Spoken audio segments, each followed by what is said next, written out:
The fears are going to build a wall to keep us between our dreams and our destiny.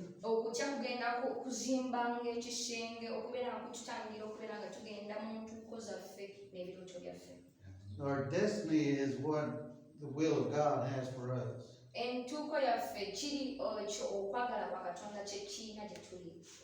Our destination is heaven, our final goal when we die.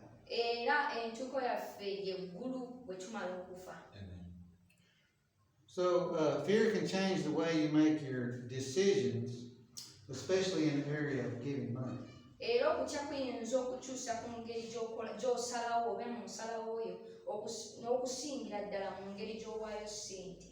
So I'm still teaching on prosperity.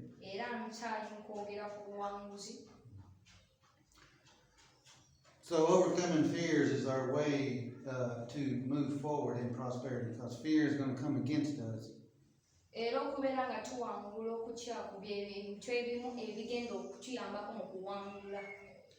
For instance, it's hard to give money if you're afraid that you're not going to be able to pay your electric bill, you're not going to be able to pay your water bill, you're not going to be able to pay your rent. You see, if you're afraid you're going to be broke.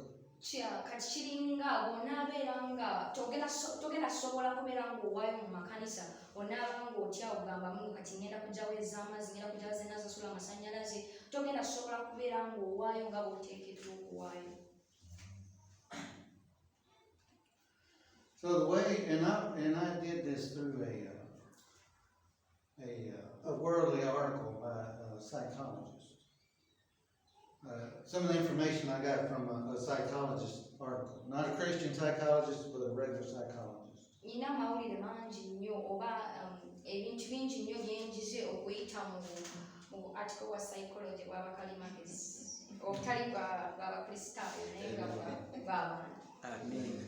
So some of what I'm reading is from the article. It's not from me, but I'm going to change it around and relate it to our Christian walk.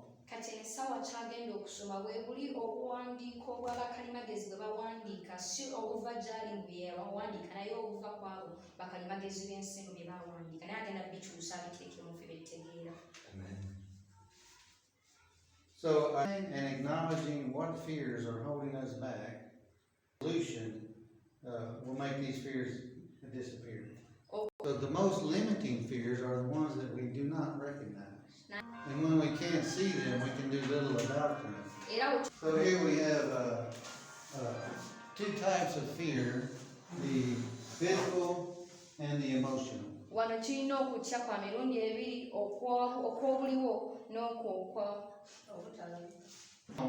Is more of the invisible type of fear.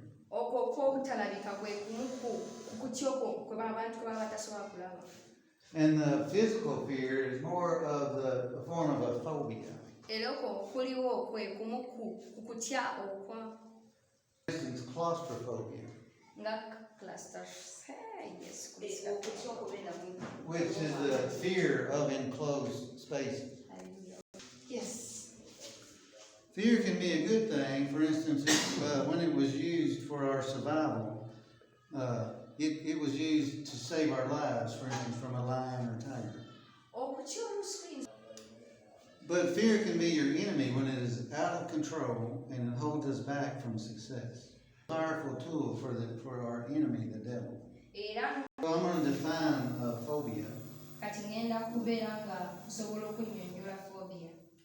Some fears called phobias, such as fear of enclosed spaces, which is called acrophobia, fear of spiders, which is called arachnophobia. Phobias can cause anxiety that quickly lead into full panic attacks. If left untreated, phobias can plague a person their whole life long. They may not affect their work or success in life, but show up at various times, such as when they're in enclosed spaces or see a spider. But what if a person is afraid to get out of their car and walk inside of their house because there's a spider on the sidewalk?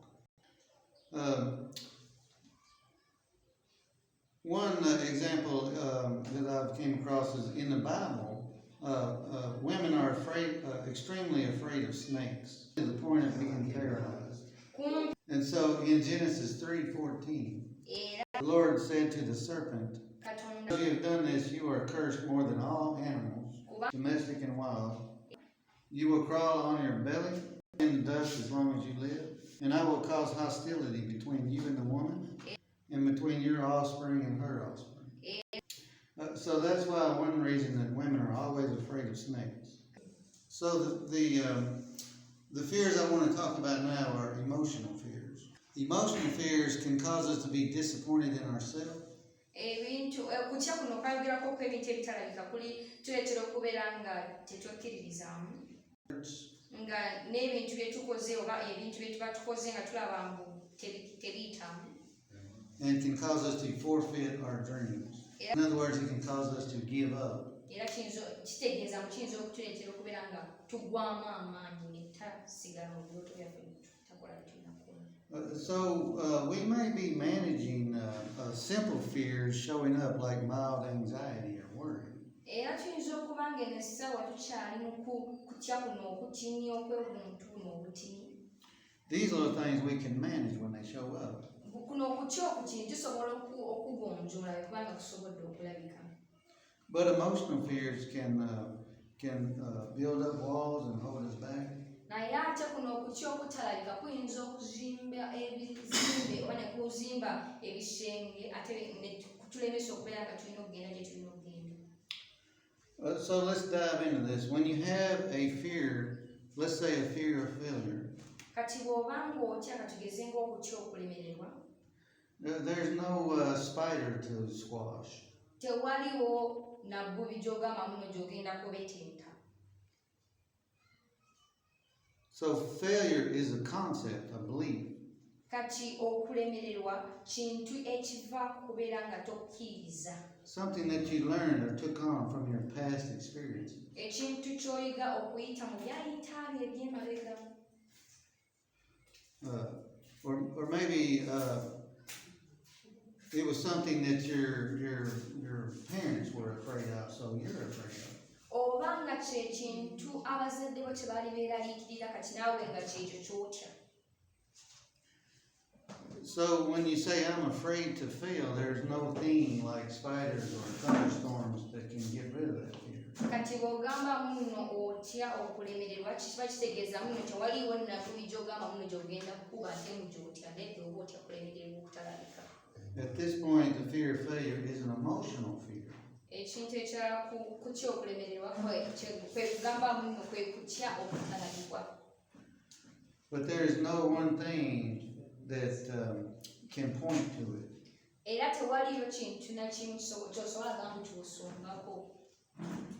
So fear of failure is one of the most common fears that keeps someone from believing that they're capable of achieving success.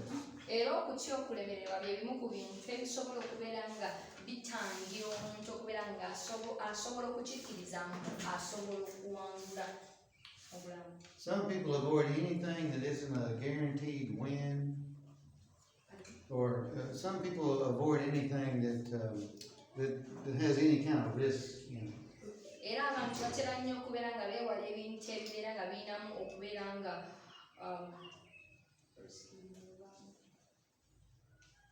birinamu risk.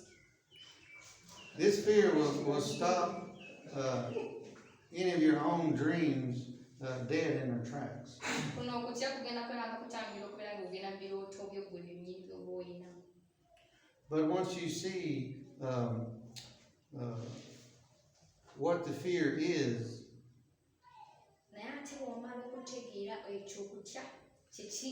and know what to do about it, you can move on.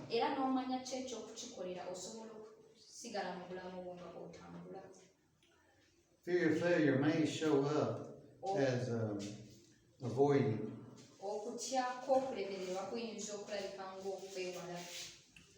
Anything that even hints of success.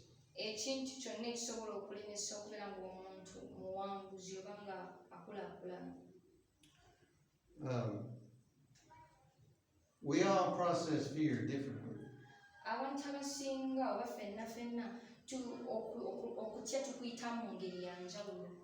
Some people run and hide, and some people get angry.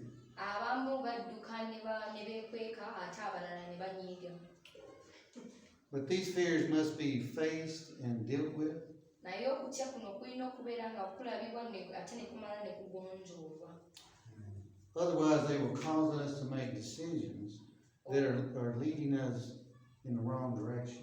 Oba kuyinza okutuleetera oba ne kutukozesa okubeera nga tukola okusalawo ate okunaatutwala amakubo amakyamu. Instead of walking toward our dreams and our destiny, it can cause us to veer off and go the wrong way. Ekifo ky'okubeera nga tutambula ne tugenda mu birooto byaffe n'ezo entuuko zaffe ate kuyinza okutuleetera okubeera nga twambuka bwambusi waggulu gye tutalina kugenda. I'm just going to cover other few fears because there might be somebody listening that may have some of these other fears that we need to identify.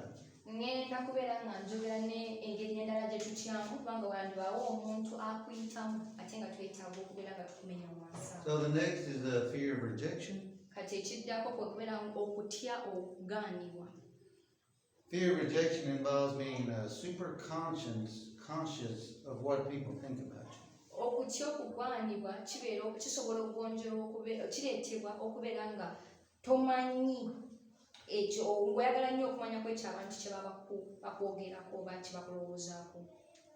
This can lead you to adapt your personality and opinions to fit the environment or social group that you're with. Kino kiyinza okukuleetera okubeera ng'oyagala okubeera ng'osobola okubeeramu awantu w'obeera oli ng'owulira oyagala kubabeeramu oyagala kubeera nga be bakwogerako nga birungi kubanga olina okutya okugwanibwa. Someone living with a fear of rejection will be easily intimidated. Omuntu abeera ne kuno okutya okugaanibwa abeera nga atiisibwa mangu. And uncomfortable with others, afraid they might be laughed at. Era nga tabeera bulungi mu bantu ng'alowooza mu bandi musekerera. Because fear of rejection has a tendency to halt the free flow of communication. Kubanga okutya okugaanibwa kitera okuleetera omuntu okubeera nga tasobola kwogera bulungi kwogerasiganya na banne bulungi. It can also affect your relationship with other people. Kiyinza okuleetera n'okubeera nga oteekawo enkolagana n'abantu ate gye wandibadde nga toteekawo. Fear of rejection can seriously hold you back in your career. Kiyinza okuleetera okuddira ddala emabega mu mulimu. And from your relationship with God. Era kiyinza okuleetera n'okuddira ddala emabega mu nkolagana yo ne Katonda. For instance, you may be afraid of telling people about God or testifying about what God has done in your life because you're afraid of rejection. Okugeza wandiba ng'otya n'okugamba abantu ku Katonda wo oba nga otya n'okuba ng'owa obujulizi ku bya Katonda by'akukoledde. So basically, fear of rejection can shut your mouth. Kati okutya kuno kw'okugaanibwa kuyinza okuleetera okubunira akamwako. Not to say the things that you know you should say. Era ne kikuleetera okubeera nga toyogera ebintu bye wandibadde oteekeddwa okwogera. Next, we have fear of loss. Ne tudda ku kutya okw'okubeera nga toyina. Fear of loss is a confidence killer. Okutya kuno kukuleetera okubeera nga kutta obuvumbo. And it can apply to many different areas of our lives. Era tukulaba nnyo mu bintu ebisinga obungi eby'obulamu bwaffe. We can fear losing our income, our home, our friends, kids. Tuyinza okutya okubeera nga tufiirwa essente zaffe, emikwano gyaffe, abaana baffe. We can fear losing our identity, losing our health, losing our power. Tuyinza okutya okubeera nga tufiirwa abantu kye batumanyiko, okubeera nga tufiirwa amaanyi gaffe, nga tufiirwa ebintu byaffe. This emotional fear may prevent us from seeking out new opportunities. Kuno okutya kw'ebintu ebitalaba kuyinza okututangira okubeera nga tugenda okunoonya awantu awalala ebintu ebyandibadde bituyisaawo. It keeps telling us in our head that we could lose what we have. Kisiga kitugamba mu mutima gwaffe, mu mitwe gyaffe, muno tuyinza okufiirwa n'ebyo bye tulina. Fear of loss can also lead us to what's called self-sabotage. Era kuno okutya okw'okufiirwa kuyinza okutuleetera okubeera nga tusaanawo ffe nga twesaanyaawo ffe nga ffe. Fear convinces us that the person we love will leave us or our boss will fire us. Kuno okutya kuyinza okutuleetera okubeera nga tukkiriza mbu omuntu gwe twagala yandituleka oba boosi waffe yanditugoba ku mulimu gwaffe. So we start believing that that's going to happen. Era ne tutandikirawo okukkiriza mu kisobola okubeerawo.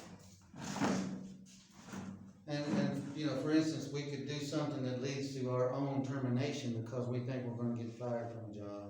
Era ekyo kiyinza okutuleetera okubeera nga ffe ffennyini tukola ekintu ekyandikireetedde okubeera nga tugobwa kubanga ffe ffennyini tutidde okubeera nga tugobwa. Or we could break up with in our relationship because we think they're going to break up with us. Oba kiyinza okutuleetera okubeera nga tuva mu nkolagana ze tuba tulina kubanga tulowooza munaabo abantu banditufiirwa oba twandibafiirwa. Fear of loss is more common than people realize. Okutya okw'okufiirwa kuliwo nnyo mu bantu. Because it's common for us to deny or ignore or avoid loss. Kubanga kitera nnyo okubeera nga ffe tufiirwa oba okubeera nga ffe tekyewalika okubeera nga ffe tufiirwa. So, for instance, when I said that the fear of loss could prevent us from opportunities that come our way. Okugeza okuno okutya okw'okufiirwa kuyinza okubeera nga kututangira okubeera nga tusanga egyo